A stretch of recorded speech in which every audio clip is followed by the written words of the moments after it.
YMCA is asking the city of Barrie for $2.5 million to build a new center. It is already getting another $2.5 million from the Simcoe County, and part of that is funded by Barrie taxpayers. Even if the council decides to give the amount, there will be a funding gap of more than $5 million. The YMCA team made a presentation to the council last week about the proposed center, which is still in design phase.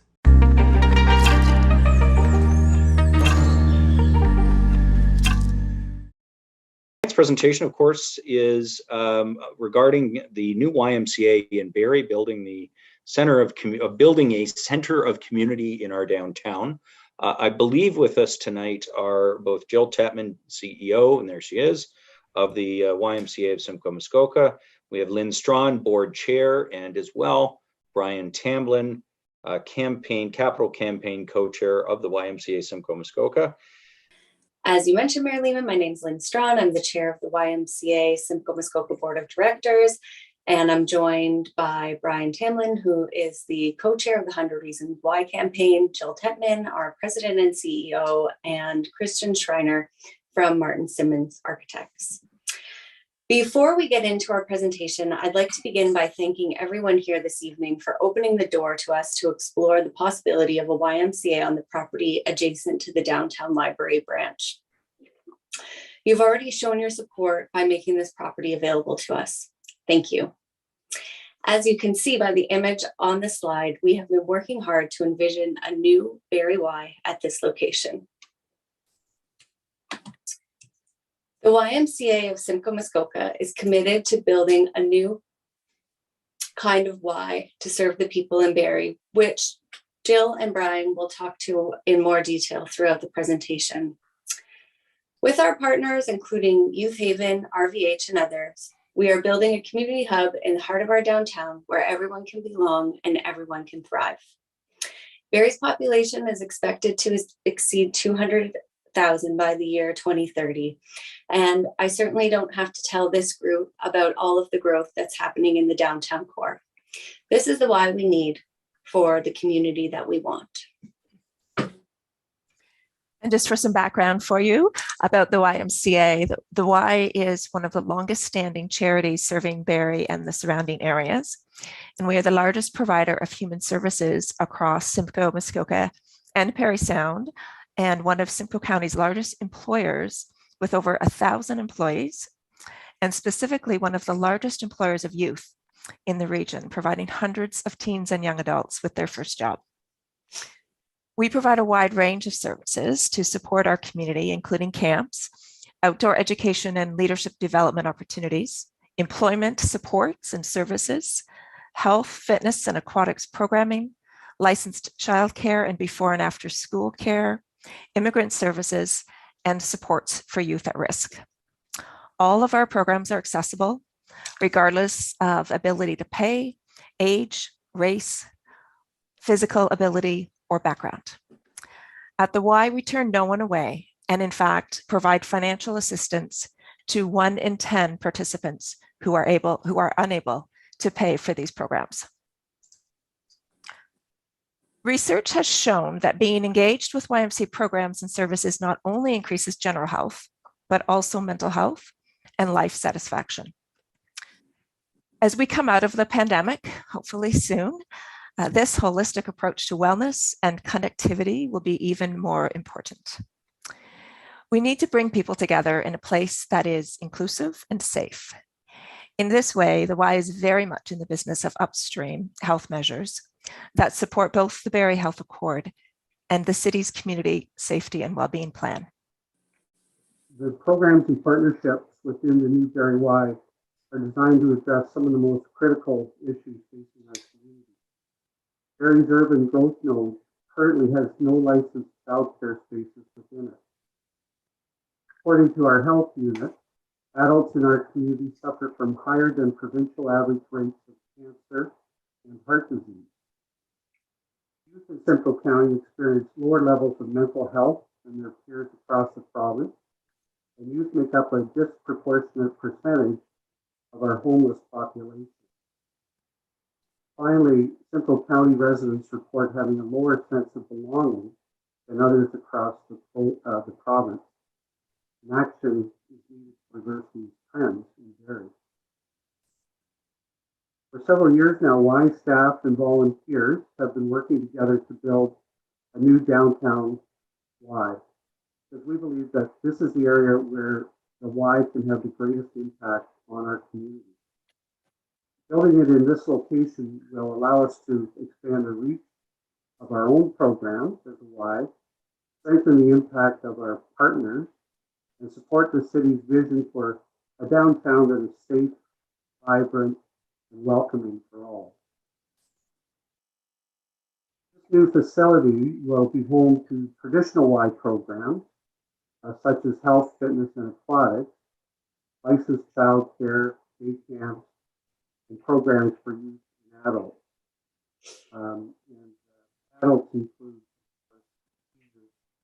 families as well.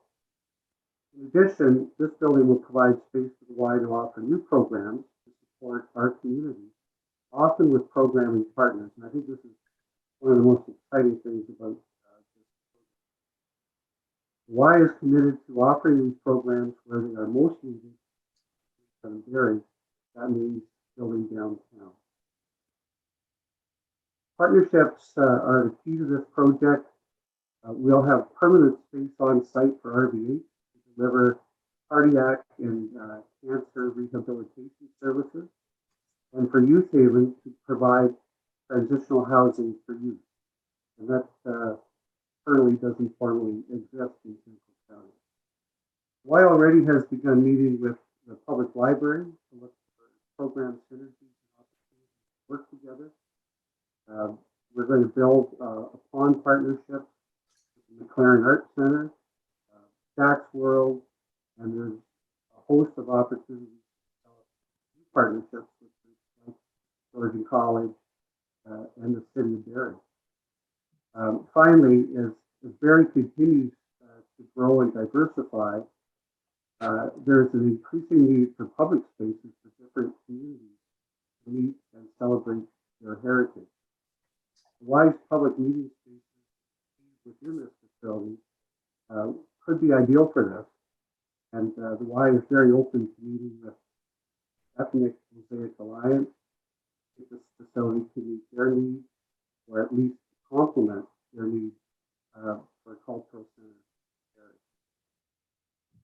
We know, bottom line is, I guess, we know that not-for-profit organizations are stronger when they work together to maximize their impact, and this new Y will be a catalyst for this kind of collaboration in Barrie. Finally, we believe that building on this site adjacent to the library supports the city's vision for our downtown core. The new Y will create short-term employment opportunities for construction teams, as well as long-term permanent part-time and full-time jobs. The Y will bring increased foot traffic into the core to support small business. The Y will, with intensification increasing in the downtown core, it's going to be important to provide amenities to support this development, such as licensed childcare, public meeting spaces, health and wellness options, everything that this project is going to bring. All of these elements contribute to creating a safe, vibrant, and welcoming downtown. See from the slide, this is a bit of a roadmap of what we are envisioning. We're excited to report that after having completed a site fitting exercise on H Block, the new Y facility would include a 3-classroom licensed childcare center, transitional housing for youth operated in partnership with Youth Haven, permanent space for cardiac and cancer rehabilitation programs delivered in partnership with RVH, a health and wellness center, including a gym, conditioning space, an indoor track and studios, public meeting rooms, an indoor playground, a youth center that can be utilized by both the Y and other youth serving organizations, as well as seniors, 2 swimming pools, a combination of surface and below ground parking. More than all of this, the new Y will be ground zero for thousands more Y stories. We will create opportunities for people to come together and connect in a place that inspires wellness, connection, and fun. The faces of the individuals in this presentation are not stock photos. They're images of members of our community who have been impacted by the Y. Nathan was born premature, and his parents credit his development in many ways to YMCA childcare programs. Mo and Mildred were both new Canadians who credit YMCA Immigrant Services with helping them settle into our community. And Katerina was a youth facing unemployment and mental health barriers who credits the Y's employment supports with helping her find a meaningful career. The projected cost of this important investment into community infrastructure is estimated at $50 million. We have received significant commitment of over $29 million from the provincial government, along with $2.5 million from the County of Simcoe, as well as incredible community support through our 100 Reasons Why campaign. We have also sold our Grove Street properties to support this project. We are asking the City of Barrie to consider making a $2.5 million gift, matching the County of Simcoe's contribution, so that we can proceed with this significant social development initiative. As we said earlier, this is the Y that we need for the Barrie we want. We believe the new YMCA supports Council's vision for the city, for downtown, and will meet the needs of our community as we continue to grow. There was a lot of excitement from the council about the proposed project, but also questions and suggestions about funding, building design, operations, and employment opportunities. We have divided questions into two sections: funding and building and design on operations. Ward 3 Councillor Anne-Marie Kungal asked how YMCA plans to raise remaining $5 million, even if the council decides to give $2.5 million. Can you speak at all to strategies or plans around addressing the remaining potential gap of $5 million? You know, I'm noting in the slide presentation the relationship to RVH from the cardiac and cancer programming. They have a strong, well, as you know, I think we all know they have a strong foundation and strong capacity to generate donations. And I was wondering if you could speak to what kind of risk that poses or what kind of strategies you have in place to address that minimum $5 million. We have with us today our esteemed co-chair of the 100 Reasons Why campaign, Mr. Brian Tamblin, and he works very closely with Ms. Anna Cheney, and they have done a fantastic job so far in raising funds from the community. We do have a plan to continue to raise funds from the community, and we also have an opportunity to borrow some funds if needed. Yeah, I would just say that I don't think we've had anybody say no to us yet. And there are quite a few donors who, of course, wanted to make sure that we got government funding and that the project was a go. With COVID and that, we really kind of just stopped. And we, of course, this is a new site as well, so we had to redesign the building. All that is just coming together. You're seeing some of the first images that anybody's seen of this new building. So I think we're very optimistic that you know, the 5 or 6 million that is left, we're quite confident that we'll be able to achieve that. Kungal also wanted to know if capacity can be increased to serve more people and receive more membership revenue. About capacity, can you share anything in more detail about how the new Y in downtown Barrie is forecasted to either meet your past capacity around the facility on Grove Street and or add to that? And is there anything we should appreciate around if there's a greater capacity, you know, will you have greater opportunities for membership revenue or meeting increased demand? Had you been waitlisting, and would this new building actually facilitate meeting any type of unmet need? Ward 8 Councillor Jim Harris also wanted to know how the funding gap will be filled.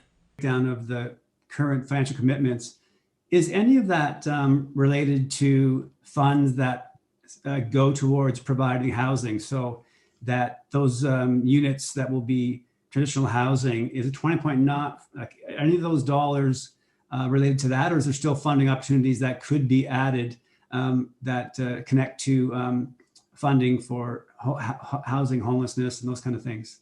We are continuing to explore other partnership opportunities. There may be further funding opportunities for housing for sure, and we are continuing to explore that. As Lynn had commented, the county of Simcoe has provided in their contribution for support to the transitional housing as well as the childcare. But we do believe that we will continue to look and potentially with if we can get an agreement signed between the federal and provincial government around childcare, that there may be some additional funding for childcare as well. Okay, great. Thank you. That maybe leads to my final questions. It looks like, if my math is correct, you're at about currently about 85% of the funding is in hand, and with the city that would bump you to, if the 2.5 was granted, would be 90%. Is the goal to be 100%? Is that, I mean, maybe that's an obvious question, but knowing that you've got some potential other opportunities for funding, whether it be the housing piece, the daycare piece, and I guess there's some fundraising happening, obviously, with the 100 Reasons of Why campaign. Is that the goal, is to get to 100? Yeah, the numbers are a little complicated. It's not quite 2.5, doesn't quite drop off the total, but I think we'll be down to, we'll be around about 6 million or so we need to raise. And, I mentioned that we hadn't been turned down by anybody, but we hadn't even gone public. We've raised this just in the quiet phase, and there's lots of people we haven't talked to even in the quiet phase. So I think we're very confident we can do it. But and the building, how building costs have gone up too, right? So we're saying 50 million. Who knows? Could be 55 million. We're going to have to find that, and as I think Lynn said, if we had to, the Y would have to look at borrowing and trying to find other government sources of money. But we're pretty optimistic the way it sits now that we'll be able to fundraise to 100%. Robert Thompson, the councillor for Ward 5, said he was nervous about the amount of money requested. It's exciting, and it's a great building. I'm a little bit nervous about the ask, I'll be honest. It's we just went through the budget, and I'm a believer that 2.5 coming from the county. I'm not aware of a reserve of the county that doesn't incorporate Barrie's money already. I know lots of people say, well, other people pay, but I've looked through all the finances of the county, and some of the money is already our taxpayers. So like I said, I don't want to rain on the parade. It's been a great positive presentation, but I just think that it's quite an ask, and with the land and everything, but that's always for another time. And I think it's a great asset to the city, and I think it's great in the downtown, but I do have some challenges with the ask, and I'll be honest. The new building will also have 3 classrooms for a daycare center. Councillor Gary Harvey asked how many daycare spots the building will have. He also wanted to know if the swimming pool will be Olympic size. Curious, I know it said 3 classrooms for daycare, but how many daycare spots would this new building accommodate? So it's actually 3 classrooms. It'll be an infant classroom, toddler classroom, and preschool classroom, and it will be 41 spaces for children. Okay, great. And then my other question is around the pools. You spoke about 2 different pools. Just curious what size of pools we're talking about, and whether or not one of them would by chance happen to be Olympic sizes. That seems to be the real multi-million-dollar question that always comes from the aquatic world here in Barrie, because we don't have one. Thank you for that question, Councillor Harvey. I am a mom of 2 competitive swimmers, so I would have said 10 years ago that yes, absolutely, we need a 50-meter pool. So the pool that we are speaking about in this location is a 25-meter pool and 4 lanes. And the second pool that we speak of is more of a therapeutic pool. So it'll be a pool for children and smaller children with swimming lessons, and certainly more from a therapeutic perspective. So similar to some of the other pools, if you're familiar with the Innisfil YMCA setup with a lane pool and then a smaller pool, we do believe that the site itself would not fit a 50-meter pool.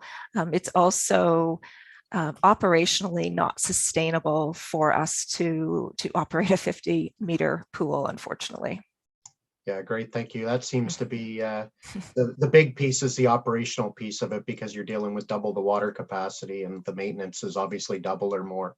Ward 1 councillor Claire Ripma, who is also an urban planner and engineer, asked how the new building will interact with nearby streets. The thought is this, when I look at the picture, I'm just concerned about how it addresses the two streets, Clapperton and Wolseley. It looks like there's not much going on to address the street and to make it sort of street friendly and inviting people in and that kind of thing. And I may be looking at it at a very early stage yet, but it seems like it's a pretty long wall without much activity going there. Am I right in that, or is any comments on that? Because I'd really like to make sure that this building is A, very functional, and B, really sort of draws the city into it, because I think that's really what we're trying to accomplish with the Y in any event. These are the images you've seen from Worsley Street. And yes, you're correct that we have kind of just begun our design. We have spent a fair bit of time making sure that the programs that the Y needs can fit on the site and can lay out in a way that's functional and befitting of the site. One thing that we are really trying to focus on with this design is the relationship to the park and kind of connecting to the existing library through that landscape design.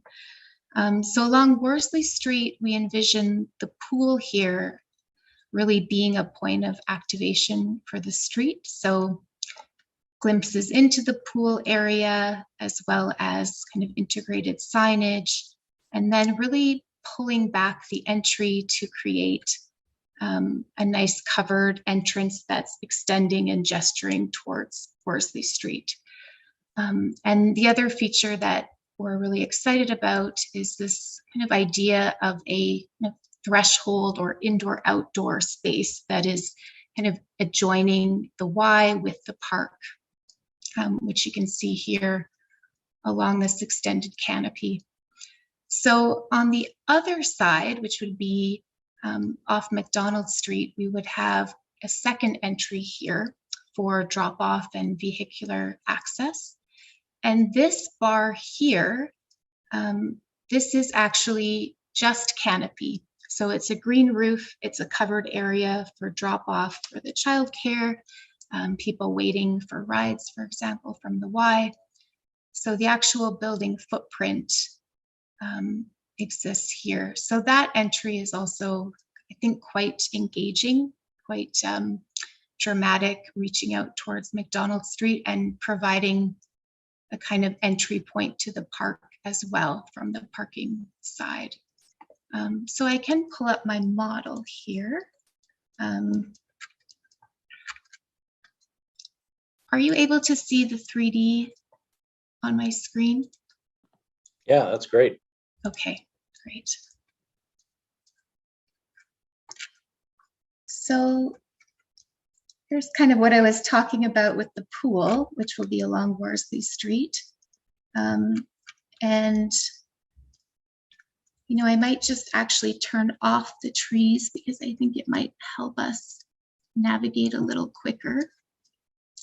But here you can see what I was speaking to about that kind of idea of there being a threshold space between the park and the Y. And here's where we would have the youth center, which has its own entrance for after hours. as well as the child care facility, with outdoor play being kind of semi-sheltered and semi-exposed to the park, possibly sunken slightly. And then I'll just whip around and I'll show you the vehicle drop-off side I was starting to describe. You can see we don't have a lot of detail on this side yet in the design, but this would be the parking lot side entry for the Y, and then the childcare entry would be here. And then the idea would be that, especially in the winter months, you would have also a physical connection between the Y and the childcare. So the children can actually make use of the gym facility, for example, which is right here. So I don't know if I've answered your question completely, but I will say that I think this site has a tremendous amount of opportunity for the architecture and the landscape to really work with what is existing on the site currently. And I think it's a really great fit for the program that the Y has. And as far as addressing the street and animating the street with the Worsley Street facades and the other facades, I will say that, that work has kind of just begun. So, we will be looking in a lot more detail at each of those elevations, how the glazing will address the street, what kinds of materials and gestures we can do to really activate the street and the building from all sides. Ward 9 Councillor Sergio Morales asked how YMCA is building for tomorrow and not yesterday. He said the valuable downtown plot can be used to build community housing also. That is, I'm not an architect, but designing it in a way that it allows the YMCA to in the future consider adding density above either the main building, or I see that, there's a couple blocks that you have there, maybe not the big one, but the little one to the north, where in 15 years, the YMCA goes, wow, this is such a great place to be. And the land is so valuable that essentially just stack on some density, whether it be market housing, whether it be a community housing, whatever it may be, allows you the opportunity. Because I think we have had discussions about that exact idea, possibly going out in case we need more density in the future. And there are definitely ways that we can design the structure with that in mind. We would definitely be using some steel in this project already, but that's something that we would get into as we are engaging our structural consultants so much further down the road. But I would say that the roof lines of the building that we're working with are quite friendly to that as a concept. And I would also say that we have the hopes of having that parcel D as well as C, which gives us a little bit more room as well to grow if we were to need. And as you may have seen on the McDonald's side, we have that kind of extended canopy right now that is offering a kind of covered drop-off and some outdoor program area, but that could potentially be built area as well in the future. Correct, thank you. And yeah, connecting at a place that inspires, and then you continued on. That really kind of stuck with me. So I love the possible integration of the community partners you identified, including possibly the RVH, Shacks World, Barrie Native Friendship Center, and others. Because actually, and I want to give kudos to one of your staffers, VP Brian Shelley. He reached out to me last week, very productive conversation. And this has actually been sitting on kind of like my thinking board, where I always saw, we need to have that community hub. And everyone's been talking about this for forever, about where community places right now that they rent out a gym here, a hall there. They kind of have a facility of their own in a sustainable, fiscally sustainable way, where nobody's building a culture center, if you will, on their own. So I really like kind of that vision you're going for. But looking at your footprint, is there an opportunity, if this part of the discussion really takes off, Ms. Tetman, to maybe add or repurpose or expand a section that could be deemed a cultural center? I know that has been brought by various individuals to the city's attention in the past. So I'm wondering if this can be like really capitalized on efficiencies of scale and further your vision of community coming together. I think there's a huge amount of potential in this space, and we're very open to speaking to all community groups, particularly with the Mosaic Alliance, and understanding what the opportunities are there. I've had some conversations already with them and understanding what they are thinking they want to do in the city with the cultural center. Our spaces, as Kristen provided, are open to expansion. They're open to moving a little bit out into some of the green space.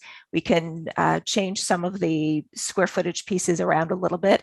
Nothing is really set in stone right now. We have made sure that all of our programs and services that we have envisioned for this new Y fit in this new space. And we are very open to having conversations with anybody who wants to partner with us. Really do believe that this new Y is going to be all about partnerships.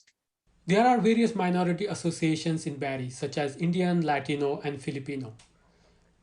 But they don't have their own facilities. Morales wanted to know what can be done to accommodate these groups.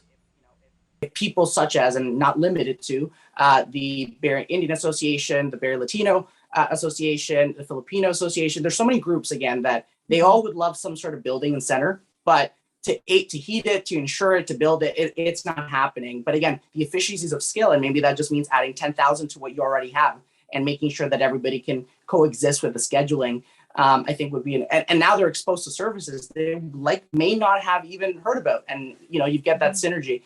So that's obviously very valuable. And just personally speaking for myself, not for council, would really, I would be perceiving more value with such a money ask. And then finally, here's another one. And I've heard this informally.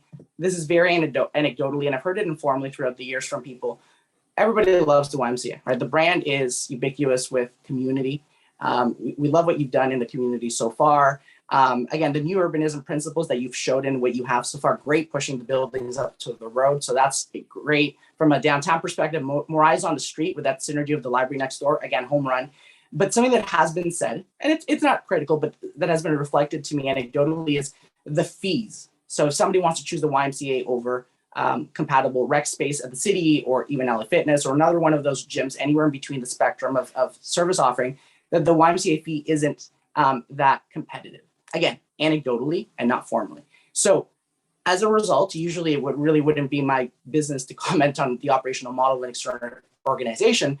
But here we are in this conversation because there's possibly a money ask from city coffers. So as a result, is there an opportunity, I don't know who this question would go to, maybe the board, maybe yourself, to, if the city did agree to cover the cost and likely ask, that some of those concerns about the competitiveness of the fee be addressed? And it might not be for the general public, but possibly for disenfranchised peoples and youth, vulnerable populations, or something else where a fee structure can be addressed or assured in the situation where the YMCA is taking municipal property taxpayer dollars.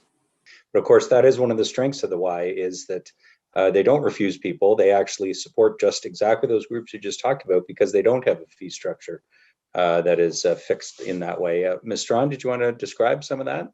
Or Ms. Devon? Thank you, Mayor Lehman. You're exactly right. The YMCA is open to all people, regardless of their financial situation. We support people at various income levels based on what they can afford to pay. There's people who participate at YMCA and YMCA programs that pay nothing. There's people that might pay $5 or $10. We'd never turn anyone away. And one of the great parts about being a member of the Y is that if you are paying a full membership price to be part of the YMCA, through your membership dollars, you're actually supporting others in participating in programs. And many of those people are children and youth and families, people participating in swimming lessons, youth basketball, young leaders programs. So we're really proud of that work and how we're able to respond to community need. It's one of the reasons why I love the YMCA. But I'll turn it over to Ms. Tetman. She might just have some more statistics to back that up. I just kind of have the passion piece around it. Ms. Tetman. Thank you. I actually see that Brian Tamblin has his hand up, so maybe I'd let him speak first. Okay, well, I was probably going to say what you were going to say, just that on average with the fitness and aquatics programs in particular, about 25% of the membership is subsidized, and some of them pay nothing. And a lot of families are in that program in particular. So that's the figure across we're a regional Y. Councillor Jim Harris is associated with Youth Haven, a nonprofit organization that supports youth in need in Simcoe County.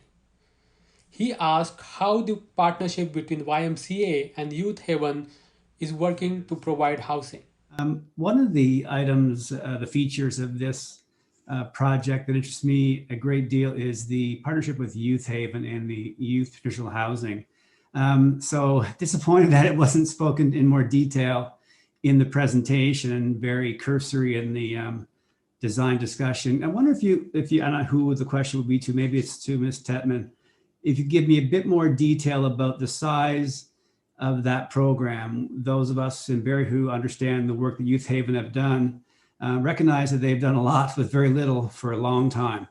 And we've seen other communities who started much later in the business of youth traditional housing pass us, Collingwood, for example, with the Weeder residents. So I'm wondering if you give us a bit more detail about the number of units and a bit more detail about the operation of the youth traditional housing that's associated with this project. Thank you for that question, Councillor Jim Harris. I would be very happy to speak about our Youth Haven partnership. We are still in sort of some design phases, and we have been speaking with Youth Haven about their specific design, but what we are imagining right now is a two-story building. It would have 14 units. Each would be a separate unit, like a dorm style room. So each youth would have their own room to themselves, which would have some facilities in like a toilet and a sink, but not shower. And shower would be, there'd be shower built stalls sort of built in every second or every third sort of room in the house. There'd be a communal kitchen and there'd be communal lounge spaces. The part of the transitional housing is that the requirement to be in a transitional housing unit for youth is that you are either employed or are in school full-time, but you do not have housing or cannot afford housing, and you need some extra assistance in some of the social skills to support you in getting out and finding housing on your own and living on your own. So it really is it's a step up, obviously from an emergency shelter perspective, but it does give those youth that are seeking somewhere to live that are really on their way, but just need a little bit of extra help and support. And they can be in the supportive housing unit for up to 4 years minus a day is my understanding. Okay, thank you. And will it replace or augment Youth Haven current programming and home? So it will replace Morton House, which is currently where the transitional housing is. They will still continue to have the emergency youth shelter. He also wanted to know the employment opportunities provided by YMCA. We are looking at about 100 staff between full-time and part-time staff that would work. We're open 364 days a year. So we are looking to similar numbers. We hope that the numbers and the membership will be greater than where we were at Grove Street. But we also are looking at behavior and what's happening through the pandemic and where people will end up after the pandemic and how they'll want to react again and come out to facilities again. So we are being optimistic, I believe, in actually looking at the numbers from the former Grove Street site as a starting point for our membership. Mayor Lehman made a positive comments about the proposed plans, especially the potential synergy between YMCA and Barrie Public Library. I mean, this just makes so much sense. And the more you did your presentation tonight, the more I came to see the synergies with the library right next door, how our downtown's going to have two great public buildings of kind of similar scale and similar orientation. Buildings that welcome newcomers, buildings that welcome people from all income backgrounds, buildings that deliver services to people in our community and focus on kids. And of course, the Y is the biggest provider of daycare in Simcoe County.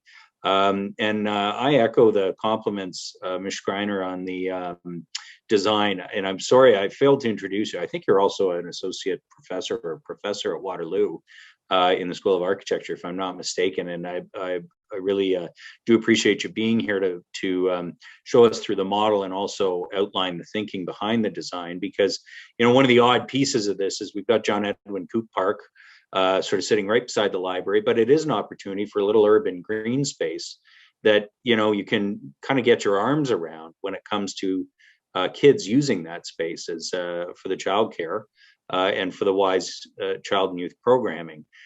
So there's so much carryover to the library, and I agree with Councillor Aylwin.